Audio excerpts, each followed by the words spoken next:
Okay, Joe Diomede, in Mombrun, actually, with a friend Jan Meerman, a young doctor friend who I met years ago. We shared a room in Sierra Leone, Africa, when we both were volunteering down there for different reasons. Jan was working in an eye clinic, and I was delivering bicycles to people. And Jan, long time. It's a long Yeah, time. 7 years, 8 years, something like that. Yeah, yeah. And since that time, you're a full-fledged doctor now in Holland. And yeah, oh, by the way, he's standing on a little chair. Yeah, so just to let you know. So Jan, yes, we were talking yesterday about you wanted to become a doctor, especially when you were in Sierra Leone. You were 7 years younger, and you had these ideals of what a doctor can bring, and what you could do for humanity, for young people, for everything. And now that you've been in it, you've gone through the system, you have become a doctor. Tell us a bit about your journey. So I did some research first after I became a doctor, and it was all about like capabilities, like the freedom people have to do what they want to do and to be what they want to be.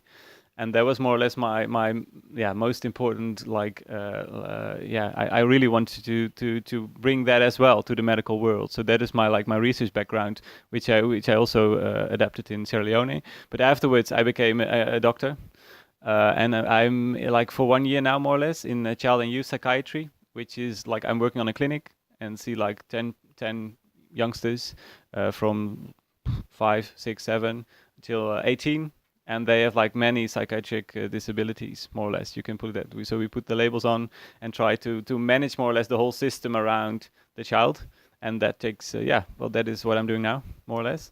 And do you find you're free to do your job and to help these children? And does the system support you in your ideals of what you want to do as a doctor, the healing process? Yeah, well, kind of. So I'm just starting. So I'm learning the technical parts, of course, and so the psychiatrist who works with me is, of course, the one who like really like sees the whole picture, and I'm chosen to do the medicine, the medical thing. So Ritalin is like we prescribe a lot, of course, and also other medical things. And I, of course, I like to be at the clinic to have the personal contacts with the therapist and also with the children, of course. But then it's like there is some bureaucracy to it. So communicating is all about like there are also parents involved. So we, of course, we speak to parents, to the children themselves, and every contact we have should be in the computer afterwards. And that is more or less what I'm doing. So I have this conversation at the clinic and type it down again. And if there's like new things coming out of that, I have to email the ones that are involved. So maybe sometimes 10 people.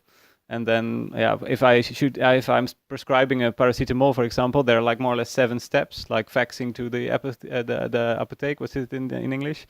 Yes, the pharmacy. The pharmacy, exactly. But also like emailing everyone who is involved that this change is happening in the medicine. So of course my psychiatrist, but also parents should also, of course, give consent, and there's a conversation with the parents about the new medicine, but also with the child, of course. So, well, I can be busy with like those things all day long, more or less. Right, so is it a very busy job? Do you find yourself, it's not an 8-hour day? Yep.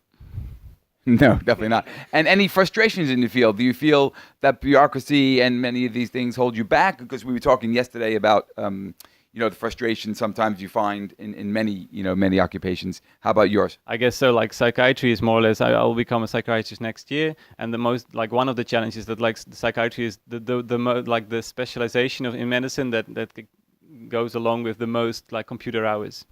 So half of the time you're like seeing patients, and half of the time you're busy with your computer. And just like GPs like struggling with that as well in Holland, there are many like things going. Even the GPs use a stamp for like the things they do that they shouldn't do. So if they write a letter for like insurances or something that they think like insurance should just like give the money to this, they give a stamp on it and send it like as a demonstration, like that there's too much like things they have to do that they shouldn't do, like that. And I experienced the same thing, like all the steps I told you about for prescribing a drugs. It takes ages to prescribe a paracetamol. Yeah. So it takes away the energy that you could put into actually healing young Well, actually, children. to put value in the young people, which is well the most important thing for the people in my clinic is to get motivated. Like the children have to get motivated to take up their own lives again, and of course also the parents, which is they also play a huge part.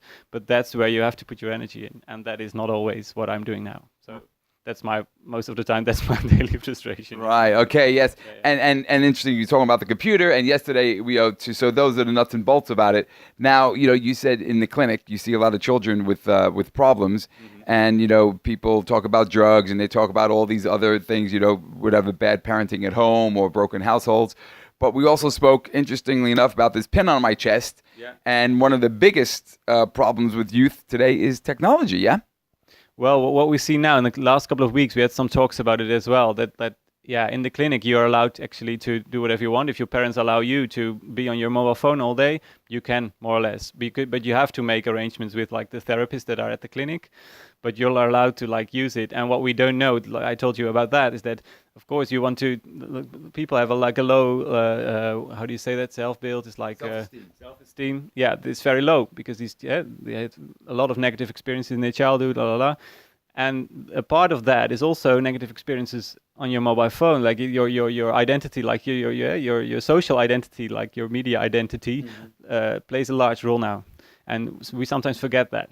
And we don't know we don't know yet actually how to really get into that part and how it actually involves the whole picture we see and how we can actually handle that in transforming the whole situation to a better one.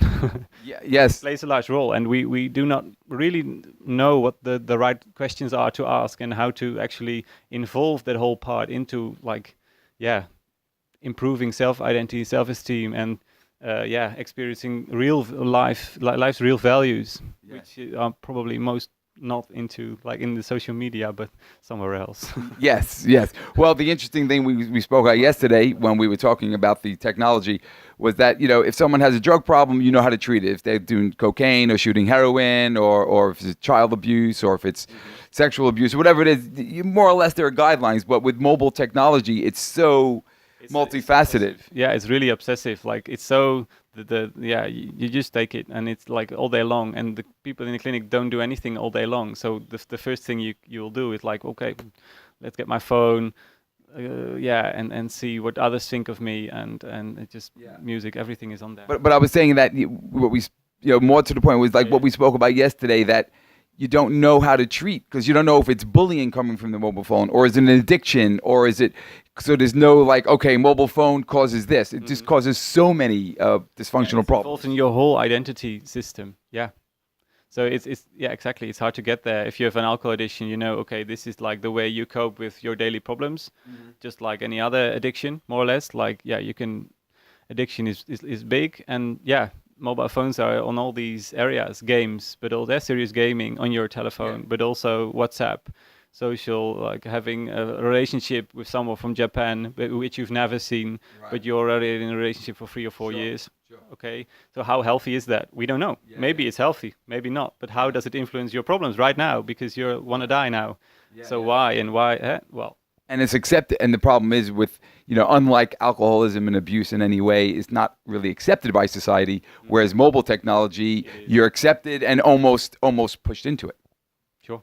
Yeah. If you have to, the whole social system around you is based on your mobile phone. So every arrangement you make is via your mobile phone. So therefore, you give it a go. I support that, because in the train you've seen the same things. Like when I'm going in the train to my place, I see all these people on their mobile phones and think, this is where it starts, more or less. Right. It's the first conversation you have that actually learns how to communicate with people and how to interact and how to build self-esteem, more or less. Right. So mobile phones, maybe there's something good in it as well. I'm quite neutral in that, but we should definitely look into that and how it involves psychiatry. Try to get a little bit away from, turn that technology off a bit. So in closing, what would you say to people out there who are growing up in this technological world? What would be a good closing word from the future psychiatrist, Jan Meerman in Holland? Well, maybe just 1 hour a day and then put it away and go out for a walk. That would be nice. 1 hour a day and put it away. Look at that. It rhymes as well. I like that. 1 hour a day. Put it away. Ah! Okay. We just had a little collision there, but that was good. Okay, Joe Diomede, tell him I'm run amongst the earthquake. We survived. We might have even turned upside down in the middle of this film. Okay, yes, Jan Miemen, I got my orange on, so the king will let us have this conversation of your country. Yeah, of course. Yeah. And yes, they don't make psychiatrists at 14 years old. Jan is actually a bit older than he looks. Okay, Jan, thank you very much. Thank you, Joe. Bye.